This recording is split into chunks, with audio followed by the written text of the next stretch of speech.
Pişirme şekli olarak mesela çıtır mantı ben sanki klasik haşlamadan daha çok seviyor gibiyim.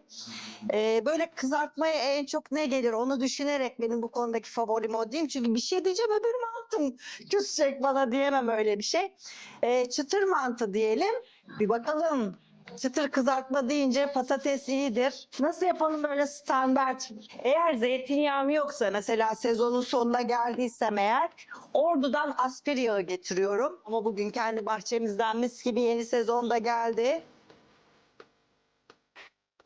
Şimdi normalde klasik şey suda haşlama ama eğer çıtır mantı yapıyorsak buharda bir 5 dakika falan haşlayacağız.